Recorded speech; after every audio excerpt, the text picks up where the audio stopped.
Welcome back to the QoR swatching series in which we swatch the entire QoR range. And in this episode, we're going to be taking a look at the warm yellows, which includes the Aureolin Modern, that's made with PW6 and PY150, Benzimidazolone Yellow, PY154, Cadmium Yellow Medium, PY35, Cadmium Yellow Deep, PY35 again, and Diarylide Yellow, PY83. So let's start with the first one, Aureolin Modern, and thank goodness this isn't a PY40. Thank you, QoR, for knowing about PY40, knowing to avoid it, and if you don't know why PY40 is so bad, I will leave a link up here telling you that these PY40 ones grey horribly and you don't want to use it. But Aureolin is a great color in that it's a intense yellow that is usually transparent. I say usually because this one isn't as transparent, but it's just so good when companies know that, admit to that, and that PY40 is bad and not have it in their range.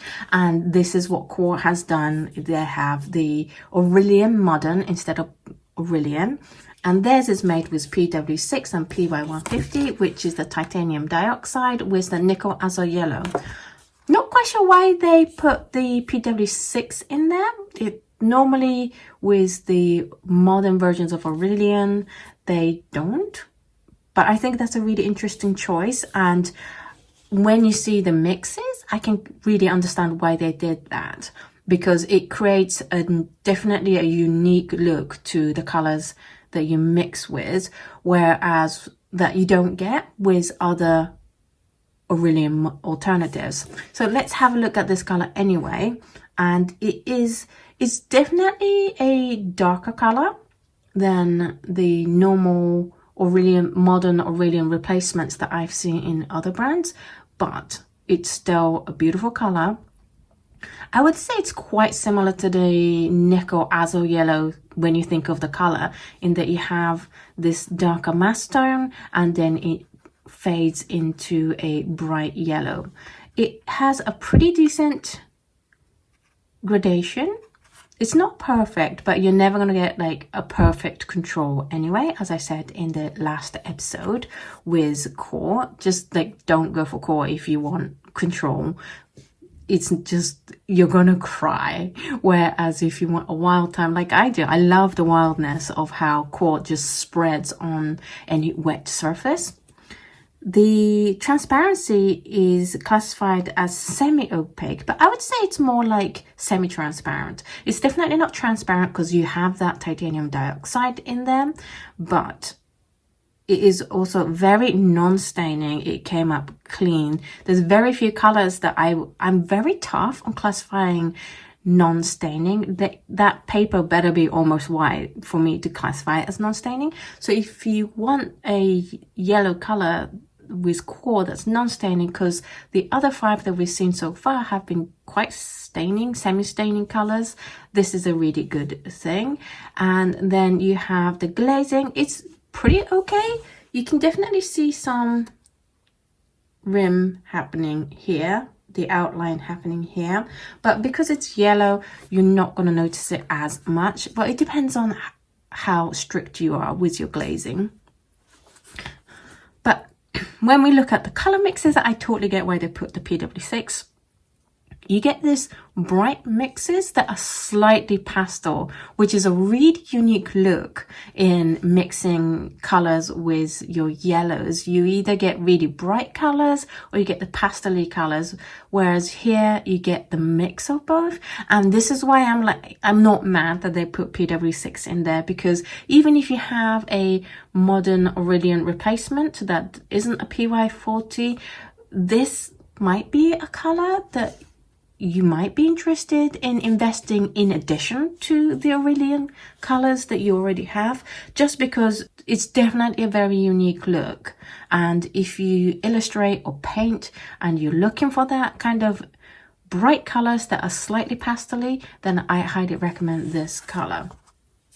In terms of dispersion, it disperses pretty well. The main color is here, which is pretty wide, and then I do see some haloing slightly to about here, but it's not all the way. So it's not the highest flowing, highest dispersion color, but it's pretty good at that.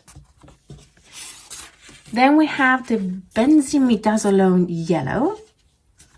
And this is significantly warmer than the other colors that we've seen so far. It's warmer, it's more orange color, and it creates a beautiful gradation, as you can see.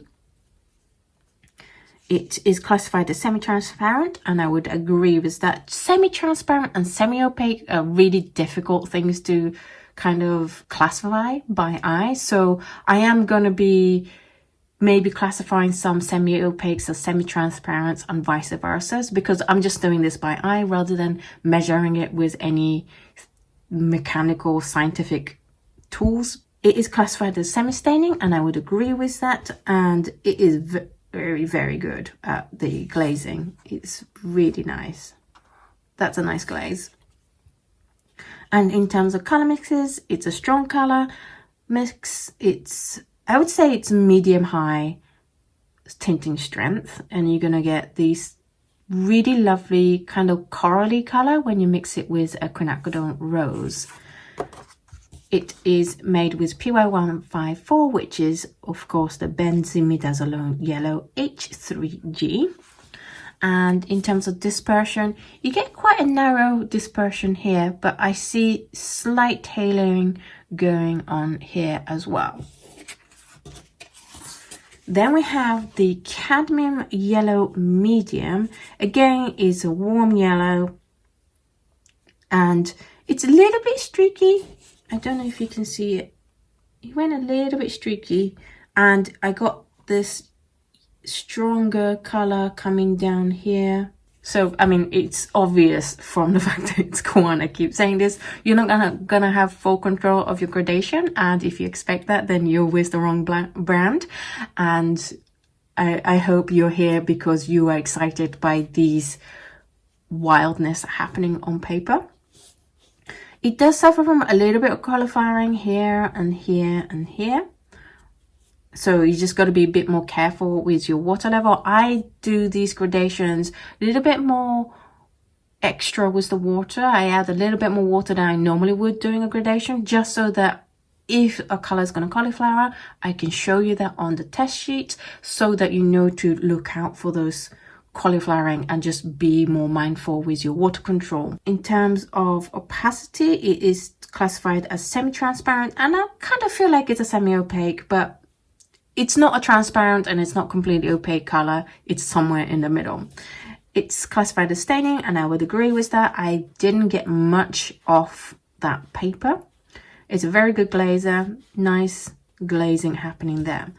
It is the highest tinting strength color we've seen so far, and it creates these beautiful bright mixes. This is a gorgeous green. It's a slightly muted green, and this is a slightly muted kind of corally color, but this is a great color. It is made with PY35, which is cadmium zinc sulfide, which is used in many cadmium yellows. And in terms of dispersion, you get medium dispersion of the main color, and then a huge halo. It goes all the way to the edges. So you are going to have lots of fun with this color on wet paper. Then we have the Cadmium Yellow Deep, and again, it's a warm yellow. You get nice gradation, but you're definitely not in control of it, because if you see here, this mass tone has flowed all the way down to here rather than staying up here, and you get this strand coming up. So definitely for the wild painters out there, if you want to let the paint speak for itself on paper, this is definitely a great color to try. It's classified as semi-transparent, and I feel like it's semi-opaque. It's somewhere in the middle. It's classified as staining, and I would say it's semi-staining. I got some of the paint off. It wasn't like the Cadmium Yellow Medium where I didn't get as much paint off. It's a good glazer. You get to see the bottom layer clearly. With the color mixes, again, it's a relatively high tinting strength. You get these gorgeous colors, and the warmer the color gets, the more muted this green is going to get. So it's really interesting to pick your yellows, especially if you do a lot of green mixes, and experiment with more of the warmer yellows and the almost like orangey yellows, because I think a lot of the time we think green equals blue plus yellow, whereas this is pretty yellow, and the next color is, I would say, is orange, but it creates these gorgeous muted wintry kind of green colors. And it is made with PY35, which is the cadmium zinc sulfide, and it goes crazy on dispersion. That is pretty intense dispersion. I mean, the main body is white to begin with, and then you get this strong halo happening all the way to the edge of the box. And then finally for this video, we have the Diarylide Yellow, which is a much warmer, definitely more orange. This is like yellow orange. This is definitely more orange color. And it's excellent at gradation. You actually get pretty good control of your values here, although there's a significant loss in value here. So it depends on what you're looking for in terms of gradation. And then we have the opacity, which is classified as semi-opaque. I would say it's semi-transparent, but again, it's just not transparent or opaque. It's classified as non-staining. There's definitely some staining happening here. I couldn't get rid of those orange, so I would classify it as semi-staining. And then the glazing, it's pretty good. You do definitely see some unevenness here though. So be careful with that when you do the glazing. Be quick about it. And the color mixes, I love the colors this color created. I think this might be a good mixing color, like a mother color, but I would have to test some other colors out. But I'm loving what I'm seeing here. As I said, you get this nice dark wintry green, this hot orange color, and I think these three colors go so well together as well. It is made with PY83, which is a Diarylide Yellow HR. And in terms of dispersion, it's a pretty wild one. You get a rim here, but I would say that the main body of the color carries on because this is a pretty strong halo. And I'm pretty sure that if I made this wider, this box wider, it would just carry on for quite some time. So definitely a fun color to try. So that's it for this episode of looking at the warm yellows and a little bit of orange. What did you think of it? Which one is your favorite color? I think for me, definitely interested in doing more mixing tests with the Diarylide Yellow because of this gorgeous colors that it creates. And also with the Aureolin Modern, I'm really interested in the colors that this creates as well. In terms of smoothness and the most amount of control, I would say the Benzimidazolone Yellow is the best control looking at the gradation swatches, but they're all going to be a lot of fun for you to paint with. In the next episode, we're going to be looking at definitely the more hotter oranges. We started here with this color, we're going to carry on and it's going to get hotter and hotter and hotter, which is going to be really exciting. Thank you so much to QoR for supplying me with these paints. It's so much fun to paint these swatches with their paints because I just don't know what it's going to do until I touch like a matte stone with wet brush and keep going with the gradation.